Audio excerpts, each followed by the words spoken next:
मित्रों, भगवान श्री राम के जीवन का वर्णन यूं तो कई ग्रंथों में मिलता है, लेकिन इन सभी में वाल्मीकि रामायण में लिखे गए तथ्यों को ही सबसे सटीक माना गया है। एक इंद्र ने भेजा था श्री राम के लिए रथ।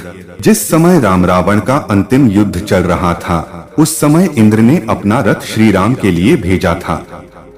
उस रथ पर बैठकर ही श्री राम ने रावण को मारा था। जब काफी समय तक राम रावण का युद्ध चलता रहा, तब अगस्त्य मुनि ने श्री राम से आदित्य हृदय स्तोत्र का पाठ करने को कहा। इसके बाद ही श्री राम ने रावण का वध किया। 2 कुबेर की थी सोने की लंका। रामायण के अनुसार रावण जिस सोने की लंका में रहता था, वह लंका पहले रावण के भाई कुबेर की थी। जब रावण ने विश्व विजय पर निकला, तो उसने अपने भाई कुबेर को हराकर सोने की लंका तथा पुष्पक विमान पर अपना कब्जा कर लिया। 3 सीता स्वयंवर में नहीं गए श्री राम। श्री रामचरितमानस में लिखा है कि श्री राम सीता स्वयंवर में गए थे, जबकि वाल्मीकि रामायण में सीता स्वयंवर का वर्णन नहीं है। उसके अनुसार राम व लक्ष्मण ऋषि विश्वामित्र के साथ मिथिला गए थे। विश्वामित्र ने ही राजा जनक से श्री राम को वह शिव धनुष दिखाने के लिए कहा। तब श्री राम ने उस धनुष को उठा लिया और प्रत्यंचा चढ़ाते समय वह टूट गया।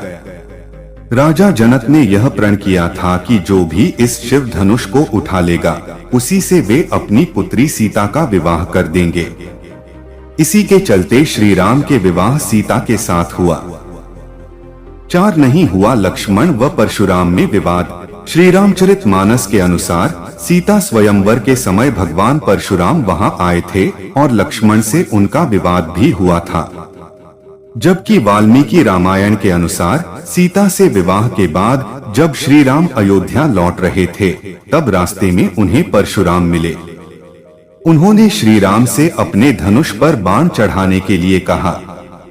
श्री राम ने जब उनके धनुष पर बाण चढ़ा दिया, तो बिना किसी से विवाद किए वे वहां से चले गए।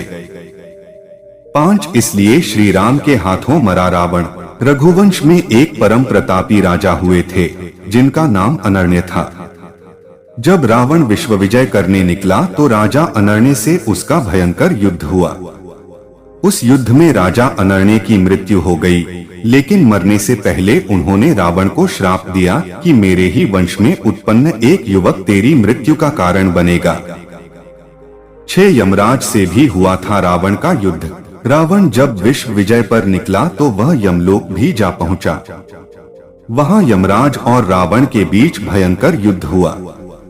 जब यमराज ने रावण के प्राण लेने के लिए कालदंड का प्रयोग करना चाहा, तो ब्रह्मा ने उन्हें ऐसा करने से रोक दिया, क्योंकि किसी देवता द्वारा रावण का वध संभव नहीं था। 7 कबंध को श्राप मुक्त किया था श्री राम ने। जब श्री राम और लक्ष्मण वन में सीता की खोज कर रहे थे, उस समय कबंध नामक राक्षस का राम लक्ष्मण ने वध किया था। वास्तव में कबंध एक श्राप के कारण राक्षस बन गया था।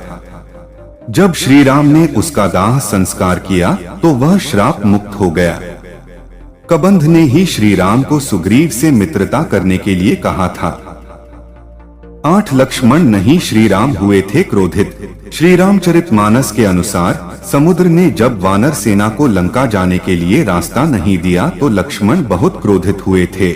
जबकि वाल्मीकि रामायण में लिखा है कि लक्ष्मण नहीं श्री राम समुद्र पर क्रोधित हुए थे और उन्होंने समुद्र को सूखा देने वाले बाण भी छोड़ दिए थे। तब लक्ष्मण व अन्य लोगों ने भगवान श्री राम को समझाया था। 9 विश्वकर्मा के पुत्र थे नल। सभी जानते हैं कि समुद्र पर पुल का निर्माण नल और नील नामक वानरों ने किया था, क्योंकि उन्हें श्राप मिला था कि उनके द्वारा पानी में फेंकी गई वस्तु पानी में डूबेगी नहीं। जबकि वाल्मीकि रामायण के अनुसार नल देवताओं के शिल्पी विश्वकर्मा के पुत्र थे और वह स्वयं भी शिल्पकला में निपुण थे। अपनी इसी कला से उसने समुद्र पर पुल का निर्माण किया था। 5 दिन में बना था राम सेतु। रामायण के अनुसार समुद्र पर पुल बनाने में 5 दिन का समय लगा।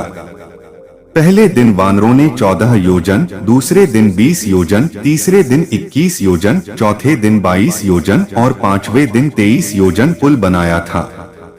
इस प्रकार कुल 100 योजन लंबाई का पुल समुद्र पर बनाया गया। यह पुल 10 योजन चौड़ा था। तो मित्रों, हमारा वीडियो कैसा लगा कमेंट करके जरूर बताएं और नए हों तो चैनल को सब्सक्राइब कर ले।